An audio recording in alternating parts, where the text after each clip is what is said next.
c'est quelque chose de mortifère et qui, au final, affaiblit les idées qu'Éric Zemmour prétend défendre. Gérald Briand, il faut, pour contrer Éric Zemmour, justement, parler plus fort que lui, j'ai envie de dire, non, apporter des réponses aux inquiétudes des Français. Je pense qu'il faut lui poser les bonnes questions, parce que pour l'instant, on rentre dans son plan de communication. Comme par exemple, quand vous le lancez, vous lancez sur la question de il est dans une église désacralisée. C'est pour parler de quoi? C'est pour parler du fait religieux, pas autre chose. Ah bah, alors poser la question à vous. Non, mais alors qu'en fait, aujourd'hui, la grande question des Français, c'est la question de leur pouvoir d'achat. C'est ça. Est-ce qu'il y a un journaliste aujourd'hui qui lui pose la question sur c'est quoi vos propositions pour le pouvoir d'achat? Non. D'ailleurs, c'est compliqué de poser la question, parce que comme c'est un commentateur, il n'est pas candidat. Il y en a un qui lui a posé, il n'est pas Premier ministre. Et donc, du fait, on se retrouve avec quelqu'un à qui on est en train de confier les clés du camion, et on ne sait pas s'il sait conduire. Donc, ça va être un peu compliqué quand même, cette affaire. Donc, il y a quand même une responsabilité un petit peu collective. Moi, je me mets dedans, mais je me mets dedans aussi tout ce qui est l'appareil médiatique pour dire attention, à quoi on joue? À quoi on joue? Aujourd'hui, on ne sait pas ce que pense sur la question du défi climatique, sur la question des énergies, sur toutes les questions qui font aujourd'hui que c'est quand même, on est en train de distribuer quand même 5 milliards. Et on a quelqu'un qui est à 16%, qui est donné à 16% sur les... C'est ce que j'allais vous dire. Pour reprendre votre expression, il y a 16% des Français qui sont prêts à lui donner les clés du camion, comme vous dites. Même sans connaître plus précisément son programme. Et c'est très inquiétant. Et c'est très inquiétant parce que ça nous fait... Après, on se retrouve dans une situation où, d'une certaine manière, il faut aussi se dire quelle va être la suite. Quelle va être la suite? Si jamais il est amené à jouer un rôle prépondérant, on va se retrouver avec quelqu'un qui finalement a été lancé. Moi, par exemple, j'ai un débat avec nos amis de la France Insoumise. La mise en scène qu'il y a eu autour de lui et de Jean-Luc Mélenchon sur un débat avant l'a aidé à progresser. Et je trouve que c'était détestable. D'une certaine manière, en plus, très franchement, comme on se retrouve avec quelqu'un, on ne sait pas ce qu'il dit, on sait qu'il commente. Donc c'est un commentateur, c'était d'ailleurs un habile commentateur de votre chaîne où il passait ses journées à commenter l'actualité politique.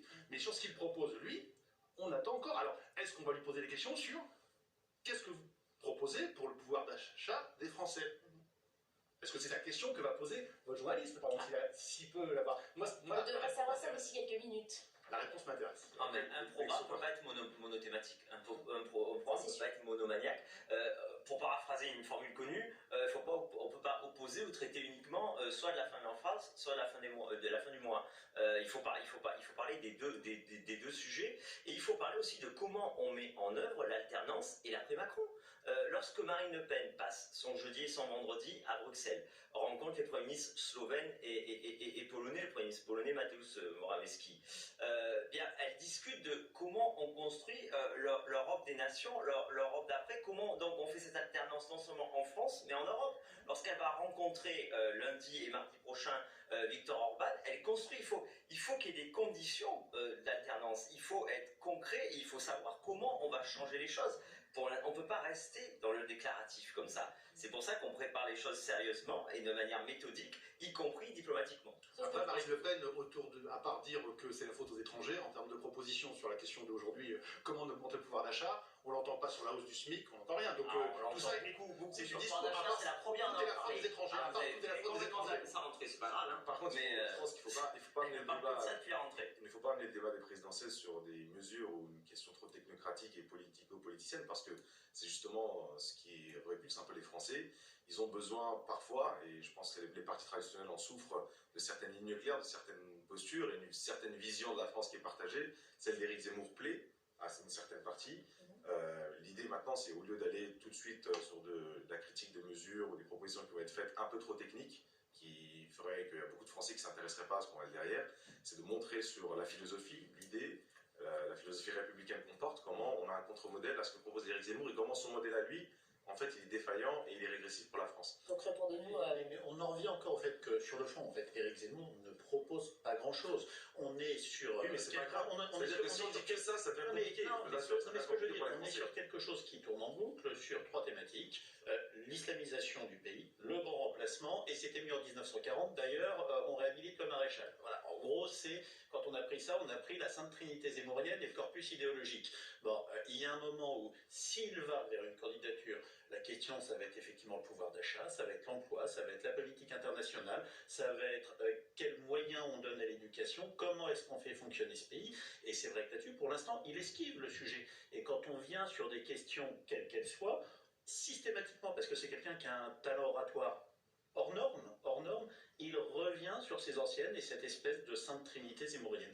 Il y a un moment où on va sortir de ce débat-là, on va devoir venir sur des propositions. Là où je vous rejoins, c'est que la présidentielle est quelque chose qui surfixe les choses et qu'en général, c'est 2 ou 3 points qui restent des idées marquantes.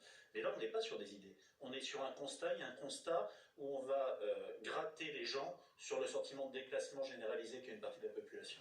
L'idée, c'est de ramener un contre-constat du coup pour d'autres candidatures qui feraient en sorte qu'il y a certaines personnes qui ne votent plus beaucoup dans notre pays. On a eu dans les élections locales, régionales et municipales pour les faire attirer, pour que l'intérêt qu'il y a aux élections présidentielles soit un intérêt aussi, un vote de conviction dès le premier tour plutôt qu'un vote technique d'alliance. La présidentielle, en moyenne, vous l'avez toutes les présidentielles, c'est 80% d'électeurs. Systématiquement, à peu près, vous êtes autour de ça.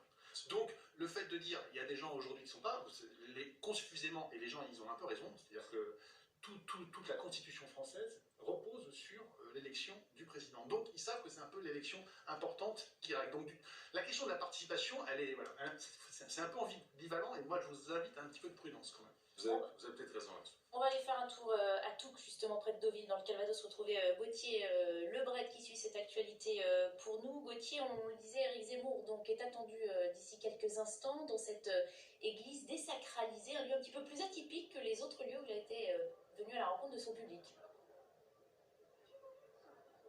Oui, c'est évidemment tout un symbole pour Éric Zemmour qui évoque régulièrement les racines chrétiennes de la France. Il doit arriver d'ici une minute à l'autre. Sacha Robin va vous montrer le monde qui attend Éric Zemmour, plusieurs centaines de personnes qui sont là pour venir se faire dédicacer son livre « La France n'a pas dit son dernier mot » dans cette église Saint-Pierre du XIe siècle. Et je vous le disais, oui, tout un symbole pour Éric Zemmour qui évoque régulièrement les racines chrétiennes de la France. C'est donc une église désacralisée. Et voilà, Éric Zemmour qui est en train d'arriver sous les applaudissements du public. Il va bientôt sortir de sa voiture. Il va saluer le public et venir faire un point presse que nous diffuserons donc en direct dans quelques instants sur CNews. Je vous laisse reprendre la main, Barbara. Et alors qu'Éric Zemmour va sortir de la voiture dans les toutes prochaines secondes pour saluer la foule ici très nombreuse, plusieurs centaines de personnes qui sont là pour venir se faire dédicacer. La France n'a pas dit son dernier mot. Vous voyez que la portière va s'entrouvrir. Voilà, Éric Zemmour qui sort de la voiture sous les applaudissements à l'instant.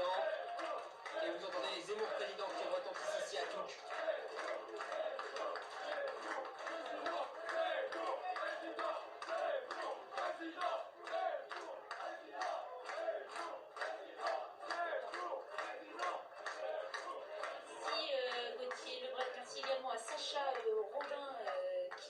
Accompagne donc pendant une intervention éventuelle d'Éric Zemmour. Il faudrait vous critiquer toutes et toutes. C'est surtout avec une belle berline allemande. Pour le réveil, c'est surtout le réveil de l'industrie allemande pour l'instant. Non, en tout cas, ce que je veux dire, c'est que effectivement, les critiques sont nombreuses par rapport à l'attitude peut-être des médias qui couvrent ces déplacements.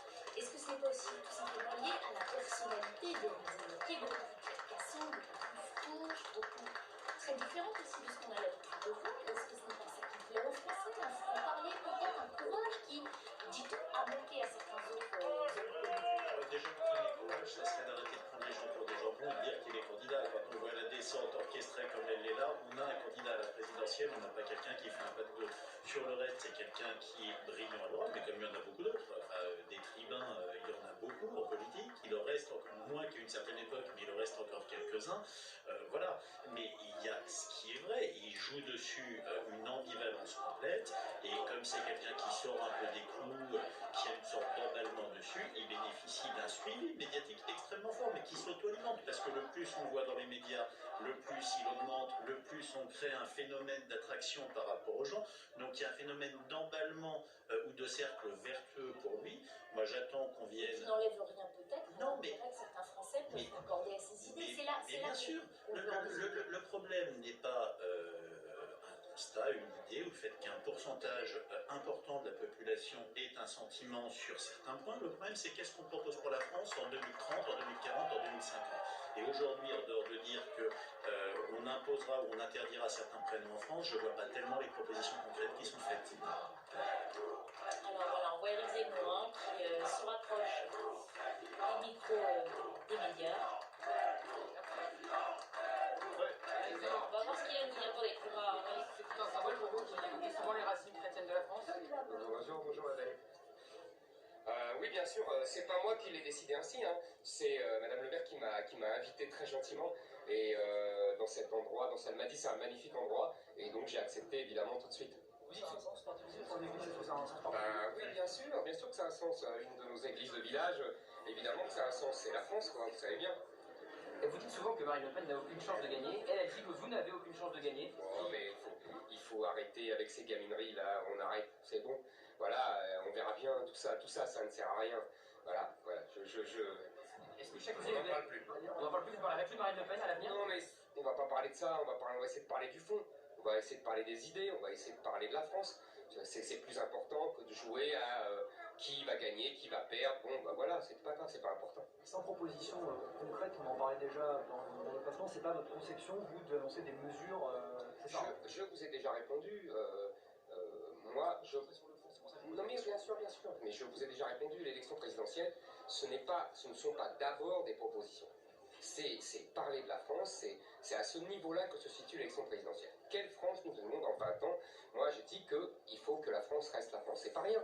Il faut que la France ne devienne pas un Liban en grand. Vous voyez, c'est un sujet, ça. Après, on peut discuter de comment on y arrive. Mais on a 6 mois, c'est long. Ça se fera au fur et à mesure des mesures à la Exactement. Mais ça vient déjà, je donne beaucoup de propositions, vous remarquez pas. Mais j'en donne, mais simplement dans un... Oui, voilà, dans une éducation. Hier, j'ai parlé de défense, de politique étrangère, vous avez vu, il y a des choses concrètes, mais moi, je les mets toujours dans un cadre global pour mettre en perspective ça. Pour moi, c'est ça. Vous voyez, la présidentielle, c'est le niveau de la présidentielle. On ne fait pas une campagne pour être président d'une région. Vous voyez, c'est pas la même chose quand même. Là, vous assumez pleinement d'être donc en campagne pour la présidentielle. Ce que je dis, c'est que la présidentielle, c'est le moment où on parle de la France. Mais tout le monde a le droit de parler de la France, vous comprenez ce que je veux dire? Donc moi, j'en parle. Voilà. Après, je vois, bien sûr, vous avez raison, il y a différentes manières d'en parler, mais moi, j'en parle. Après, je vois l'écho que ça suscite. Et après, je me décide. Vous voyez, il y a quand même un écho. Bien sûr qu'il y en a comme vous semez des petits cailloux, vous nous dites au salon Milly-Paul, mercredi, je suis dans la présidentielle. Hier, vous nous dites, je suis le seul qui veut battre Emmanuel Macron car je suis le seul qui fait le lien entre la bourgeoisie et les classes populaires. Il n'y a plus vraiment de doute, Éric Zemmour, sur votre déclaration de candidature, franchement. Écoutez, c'est à vous de le savoir, ça. C'est vous le journaliste. Moi, je ne suis plus dans ce rôle. Oui, bien sûr, vous avez raison. Eh bien, vous verrez, mais on ne va pas tourner tous les jours à dire quand est-ce que vous déclarez, etc. Oui, mais ce que veut dire mon collègue, c'est qu'effectivement, il y a quand même, ça commence à faire beaucoup. Pourquoi? Mais est-ce qu'Emmanuel Macron est candidat officiellement? Non. Mais c'est pareil, personne ne doute qu'il le sera. Et ben voilà, donc vous discutez de choses qui n'ont pas d'intérêt. Allez.